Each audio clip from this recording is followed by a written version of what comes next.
Penting untuk memilih teman agar mental health tetap terjaga.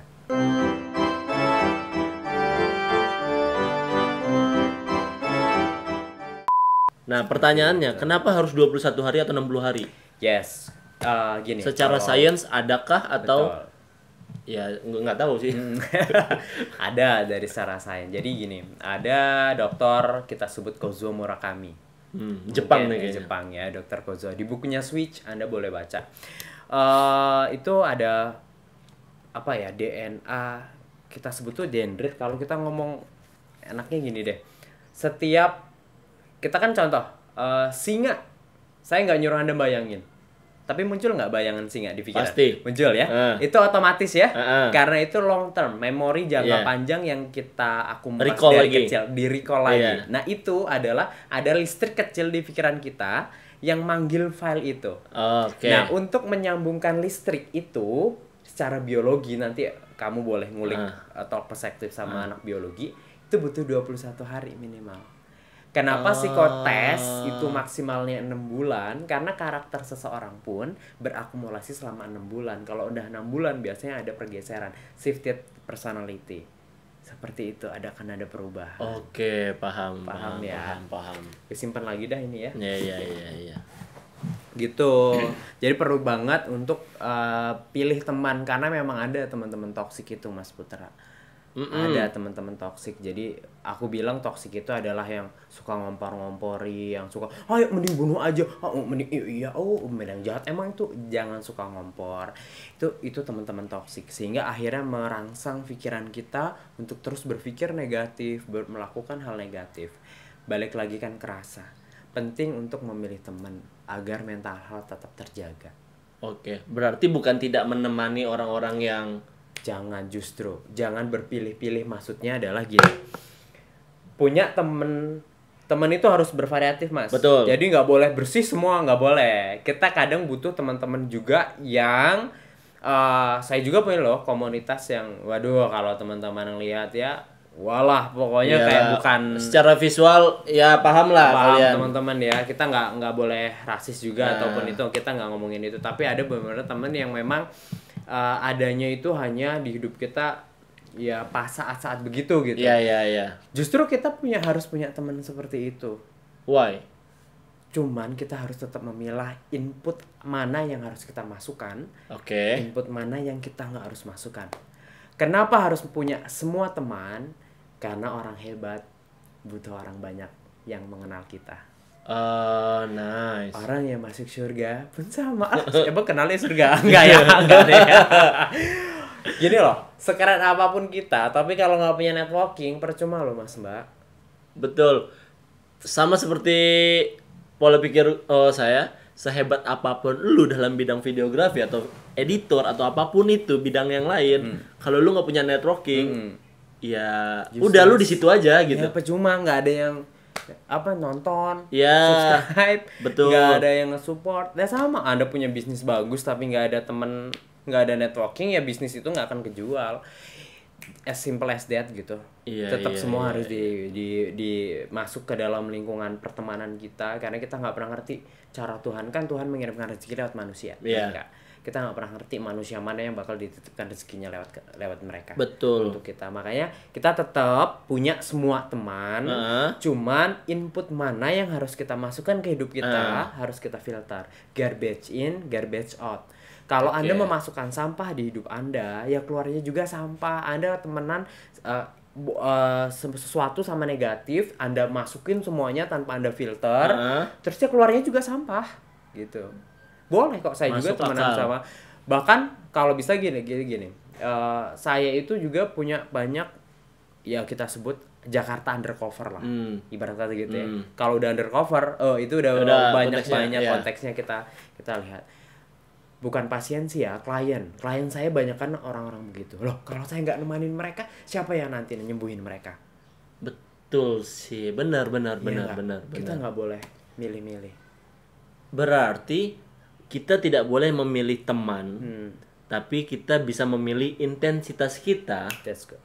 untuk berhubungan dengan teman yang akan membuat karakter kita menjadi sesuatu yang lebih baik. Yes, karena ngaruhnya ke mental health. Aku pesen sama, mungkin ini ada papa-papa muda, mama-mama muda ya, viewermu juga sama. Anak itu hanya sebenarnya bukan untuk di usia-usia tertentu, mungkin segmen next segmen ya, ada jangan dipaksakan cerdas, tapi paksakan untuk mengolah rasa. Ketika anak nggak bisa nali sepatu, udah biarkan saja dia untuk berlatih, karena itu akan membantu resiliensi dia. Ketika nanti ada masalah dia nggak nyerah, ketika ada masalah dia mau fighting. Kalau udah dari kecil diajarin manja lah, ketika masalah sedikit ambruk. Betul. Penting jadi orang tua, makanya sekolah parenting nggak ada di kampus-kampus, kita yang harus mencari. Oke. Makanya ada satu kebiasaan pas kayak gitu, saya mau bukannya pengen ria atau saya tuh punya kebiasaan mengucapkan terima kasih untuk siapapun orang itu. Good.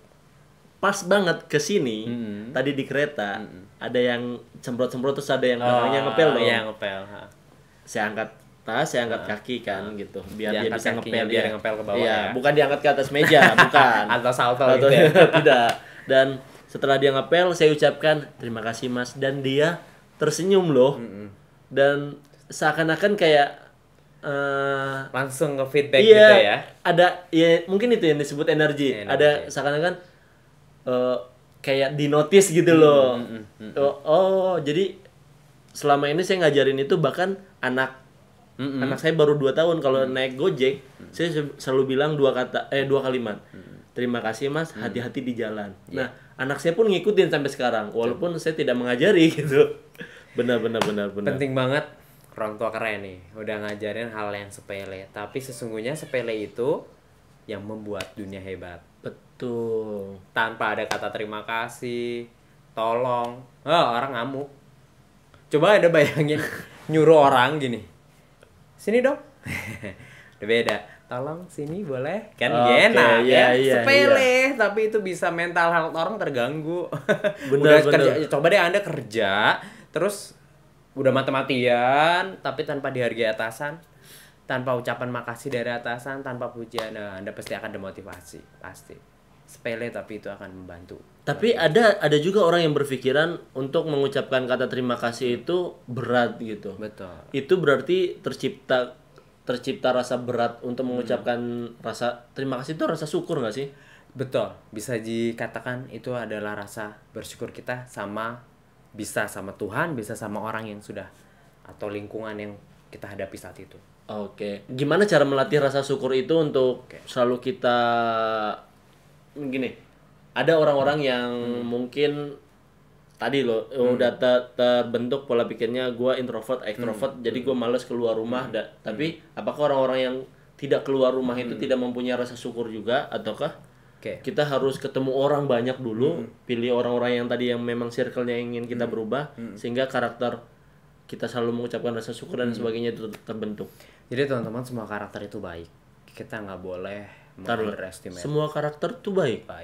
Manusia itu ada 4. Kalau teman-teman di luar psikologi, kita sebut enaknya gini deh, koleris, sanguinis, melankolis, plekmatis. Semua karakter baik. Nggak ada karakter yang nggak baik. Karena Tuhan yang menginginkan itu, benar nggak? DNA itu kembali lagi. Kita kan nggak minta karakternya kayak gini. Warisan ya? Nggak, ini warisan. Cuman bagaimana cara kitanya saja itu yang membuat kadang orang nggak nyaman. Ya nggak, contoh yang koleris itu memang terlahir sebagai orang yang amarahnya tinggi, orang yang ambisius, orang yang omongannya ceplas-ceplos, sehingga kadang nyakitin hati orang.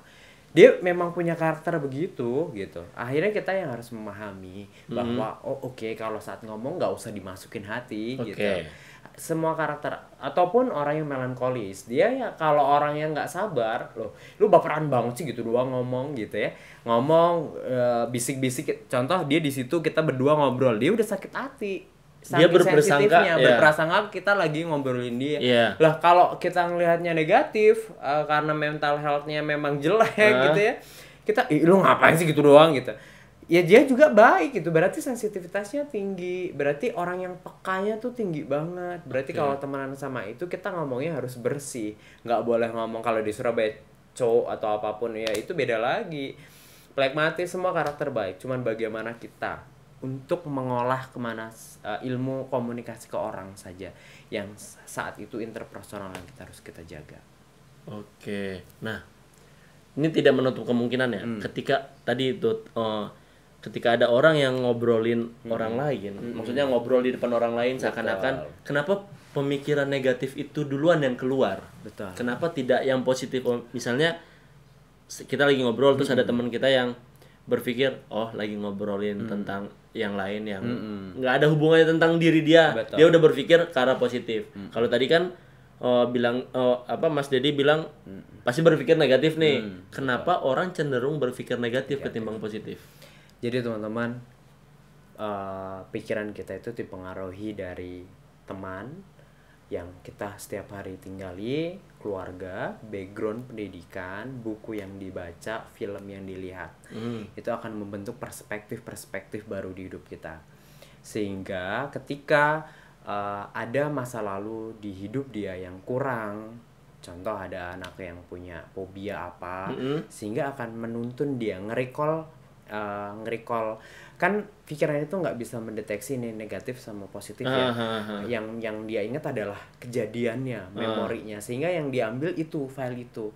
Balik lagi ke ini tadi guys. Jadi kalau pernah dirasa kecilnya itu ada hal yang nggak nyaman di hidup dia, akhirnya ke-recall hal yang nggak nyaman itu. Sensitivitas atau hal negatif itu memang butuh dibentuk. Jadi nggak serta-merta lahir positif, enggak, memang kudu dibentuk. Dan itu pola pertama adalah keluarga. Makanya penting banget. Mudah-mudahan deh lu kapan-kapan bikin segmen parenting gitu ya. Nah, oke. Gue mau tuh karena kayaknya bagus juga untuk diri gue dan untuk teman-teman di luar sana. Nah, satu pertanyaan lagi. Boleh. Buat teman-teman yang ngerasain dia kena mental health, itu bagus nggak? Kan misalnya gini, dari omongan tadi, oke, gue kena mental health, otomatis nadanya lebih down ya. What next gitu. Terus gue ngapain ya gitu. Apakah memang ini, wah iya, kan ada bisa juga mungkin, bisa juga ketika tadi bilang, gue kena mental health nih, gue nggak bisa achieve something yang kayak gitu jadi goal. Iya, jadi goal. Jadi wah gue harus kayak gini kan, ada juga yang lebih semangat kayak gitu. Betul. Kan. Nah, apakah mental health itu bagus atau tidak? Balik lagi, mental health itu adalah kondisi kesehatan mental. Tapi kalau mental illness itu yang nggak bagus. Mental health itu justru kita harus bisa bedain ya, mental health, istilah mental health sama mental illness. Mental health itu kondisi mental kita, kesehatan mental kita. Kalau sehat, kalau sudah terkena namanya mental illness, kalau dia masih utuh fisik, itu adalah psikologisnya adalah kita sebut mental health-nya masih bagus. Nah, yang perlu kita ketahui bedanya itu dulu. Kalau Anda terjangkit mental illness, itu berarti sudah nggak bagus. Karena Anda terlalu memikirkannya terlalu dalam. Tapi kalau Anda terkena masalah, itu justru bagus, membantu mental health Anda untuk namanya gini sih, kayak kuman gitu ya, antibiotik. Kalau ada satu bisa dibilang gini loh, potensi masalah atau stimulus yang hadir di hidup kita itu ngestimulus juga daya juang di hidup kita. Semakin ada banyak masalah dan semakin dia bisa menyelesaikan masalah itu akan membantu kesehatan mental dia nantinya kalau ketemu masalah yang sama ataupun yang lebih besar. Setidaknya dia pernah mengambil hikmah atau pelajaran di masa lalu. Kesiapan dia untuk menghadapi masalah itu. Tapi kalau seandainya masalah itu justru membuat Anda terpuruk, ini yang perlu Anda harus curigai. Apakah mungkin Anda terlalu ambisius orangnya karena ada sesuatu hal yang nggak kita bisa paksakan? Betul, ya, setuju. Ada sesuatu yang kita bisa paksakan. Kalau Anda tetap ambisius memaksakan, ya Anda pasti kena mental health-nya pasti terganggu. Kita sebut mental illness. Makanya sesuatu hal yang anak kecil itu harus kita kenalkan hal-hal yang menderita juga, nggak selalu bahagia. Agar nextnya daya juang hidup dia itu tinggi. Kalau apa-apa ditolongin, hujan nggak boleh, becek nggak boleh. Nah, gimana nanti gedenya? Bisa kebayang ya seperti apa? Kebayang sih. Kita adalah, ya kita nggak menganggap bahwa orang tua kita gagal atau berhasil mendidik, tapi setidaknya kita yang bertanggung jawab sama diri kita. Betul. Nggak ada orang lain yang bisa bertanggung jawab sama diri kita. Oke. Gold is gold. Emas itu tetap emas meskipun dimanapun jatuh dari comberan dijual lagi tetap mahal. Betul. Ya, dipakai orang yang di pinggir jalan hidupnya dijual lagi tetap mahal, dipakai orang kaya dijual lagi tetap mahal. Bukan dari lingkungannya, tapi tergantung dari si emasnya punya nilai atau enggak. Tergantung manusianya. Nggak masalah loh Mas Mbak, kalian tuh sekolah maksudnya di pinggiran, nggak masalah Anda dari keluarga yang sederhana, tapi kalau Anda punya nilai, Anda pasti akan dijual mahal. Dan emas itu untuk menjadi harga yang mahal itu luar biasa. Prosesnya ya? Prosesnya. Dari disuling ya, dipisahin dari air sama batu sama pasir, ditempa dari padat ke cair. Seperti kehidupan. Berarti seperti itu. Ya, setiap itu ada proses ujiannya. Ada proses ujiannya. Semakin tempaan itu dahsyat, semakin Anda akan menjadikan bervalue, bernilai. Tergantung diri Anda mau mengambil hikmah itu atau enggak. Kalau Anda semakin mau menerima ilmu yang diberikan dari masalah, semakin keren Anda. Oke. Makanya ada motivator yang mahal harganya per jam ya. Yang dibayar itu bukan omongannya, tapi pengalamannya karena sudah pernah perih di masa lalu. Kan betul. Semoga mental health-nya sehat terus ya. Amin. Thank you buat kita semua yang mengalami mental health. Ingat, mental health itu bagus. Yang penting kalian sadar kalau itu bagaimana cara menyikapinya. Betul. Dan thank you banget Mas Dedi. Dari poin penting yang kita bicarakan tadi ini, bukan hanya badan yang harus dijaga. Betul. Mental juga perlu dijaga. Setuju. Olahraga badan itu ada, olahraga mental kalian cari sendiri. Betul. Mau diajarin olahraga mental? Boleh. Next event aja ya. Biar tetap subscribe channel bisa ini. follow Instagram Mas Dedi juga. Boleh. Nanti gua cantumin di sini. So, sekali lagi buat kalian yang ngerasa mental health, jangan merasa kalian terpuruk, tapi kalian harus berjuang. Setiap kehidupan itu mempunyai ujian masing-masing. Ujian saat ini yang kalian lakukan itu mempersiapkan ujian ke depannya. Betul. So, thank you for watching my video. See you next time. Bye.